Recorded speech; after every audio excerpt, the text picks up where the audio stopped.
The DJI Osmo Action 6 was released recently, and given how incredibly popular the Osmo Action 4 has been for vlogging these past couple of years, the question a lot of you are asking is, should I upgrade from the Osmo Action 4 to the new Action 6? I can't give you the answer to that question, but what I can do is give you as much information as possible so that you get to a point where you know for sure whether you should get the new Action 6 or stick with the awesome Action 4.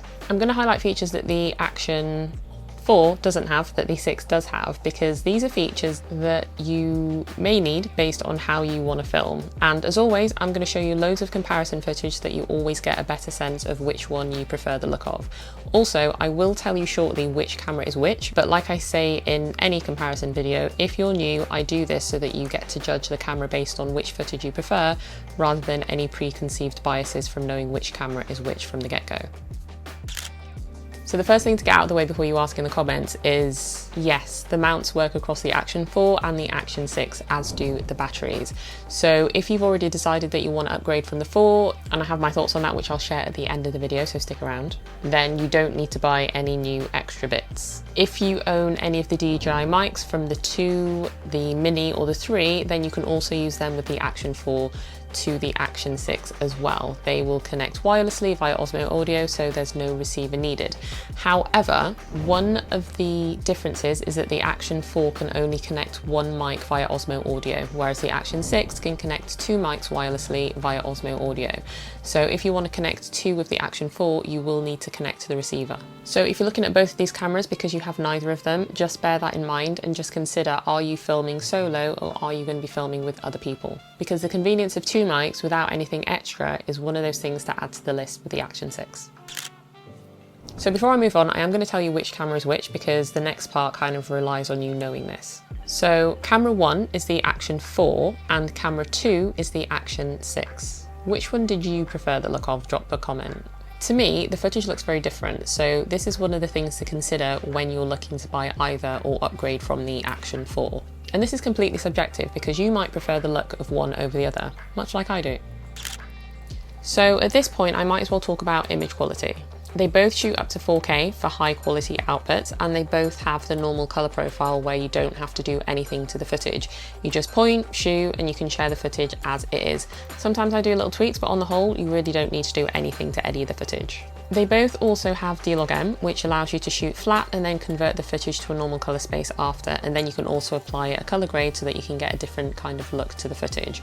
D-Log-M is incredibly useful when you want to match footage from different cameras, for example, and for that I would say the Action 6 is actually better as it grades a lot nicer and it's easier to grade than the Action 4. The Action 4 can sometimes come out a little bit darker, and so you would have to remember to increase the exposure before you start filming with it, but then sometimes the highlights can look a little bit overexposed. So the Action 6 is definitely easier to work with when you're filming in D-Log-M. Nonetheless, I have a set of LUTs that I tend to use when I shoot in D-Log-M, so I've dropped a link in the description so you can check them out. They're incredibly easy. You just drop one on the footage and it converts and styles the footage for you in seconds, or you can just use one of the straight conversion LUTs, which is just a basic LUT.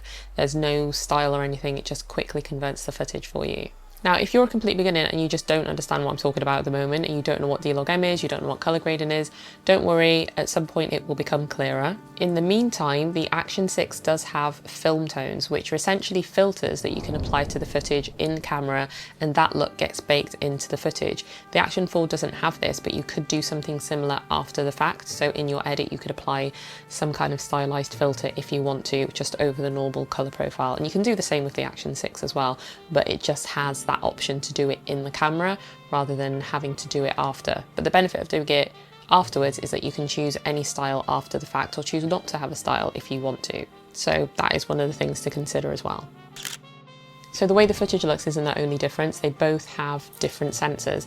The Action 6 has a 1/1.1 inch square sensor, and the Action 4 has a 1/1.3 inch CMOS sensor.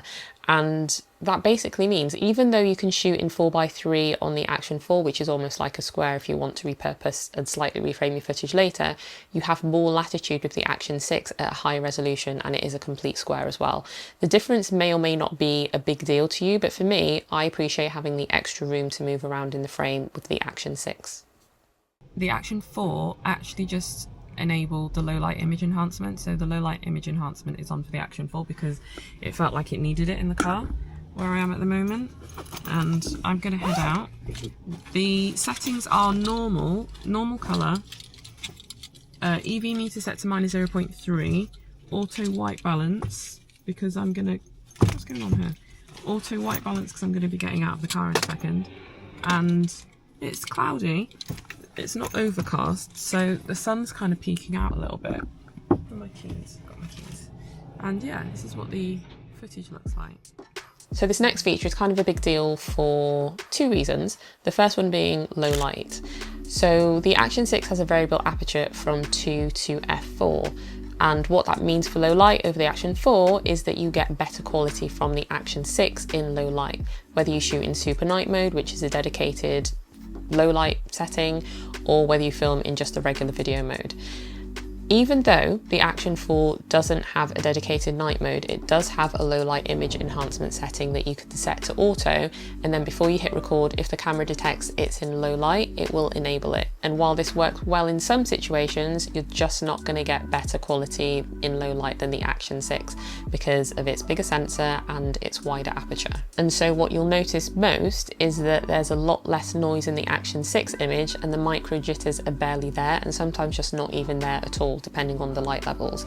And that is because you can have the aperture set to f2 so that you get more light hitting the sensor without having to increase the ISO, which introduces noise, or without having to drop the shutter speed, which messes with stabilization, causing those micro jitters, which you tend to get in the Action 4 because it's using either the ISO or the stabilization to compensate for the loss of light.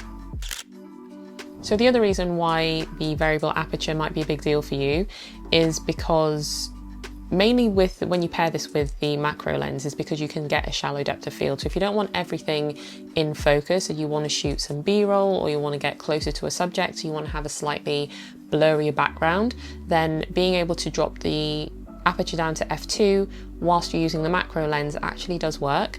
So that is a big consideration. Like I said, it's not a big deal for a lot of people, but for you it might be something that you would be interested in. And obviously this isn't a feature that the Action 4 has, and I'm not going to go into loads of detail about it in this video because I cover it in a different video. It was the Action 6 experience video, so I'll drop a link in the description to that. So the next difference comes down to zooming, and as I said in another video, I don't talk about this quite a lot because it's not something that I tend to use myself. But with both cameras you can zoom in up to 2 times, but with the Action 4 it's digital zoom, and with the Action 6 it's lossless, so the quality is that much better when you zoomed in on the Action 6. It's a useful feature to have, again, if you want to get closer to a subject without having to physically move, but also if you just don't want everything to have a really wide field of view in your frame. Actually, that also reminds me of another thing, which I didn't put in my, I'm reading a script by the way, is another thing that I forgot to say is the field of view. So there's a new field of view called natural wide, which the Action 4 doesn't have, but the Action 6 does. And what it does is it means that there's a little bit less distortion when you shoot in a wide field of view. So normally I just shoot in standard D-Wall because I don't like to have the distortion where you have lines that are curvy, for example. Whereas if you shoot in the natural wide field of view, then you're going to get more in the frame with as little distortion as possible, in comparison to shooting in the wide field of view where again it's wide, but you have that barrel distortion with edges and lines. So there's still a little bit of distortion, but it's just not as bad as when you shoot in wide. So that's also something to note. The Action 4 doesn't have that. So there's another thing that I didn't mention in this video, and I remembered when I had already got all the footage and whatnot, but photos, because someone actually left a comment on one of my other videos about what the photos looked like in comparison to the Action 5, so the Action 6 to the Action 5. And I haven't put it in this video with the Action 4 and the Action 6, but what I will do is create a separate video where I show you a comparison between what the photos look like from the Action 4 to the Action 6, and if there's much difference. I don't know yet because I haven't tried it, so like I said, I'll put that in a different video for you. Now, whether you stick with the Action 4, no, that's the Action 6, the Action 4 or the Action 6, you upgrade to the Action 6, honestly, whichever one you get, don't just leave it in a box on the shelf. As I've said before, come and use it in my 30-day challenge, because we are not trying to be perfect, we're just trying to make the damn video. And the reason that you're probably not creating anything is because you keep thinking that you need the next new camera, and honestly, you could pretty much get away with using the Action 4. It is still a good camera, but either one, come and use it.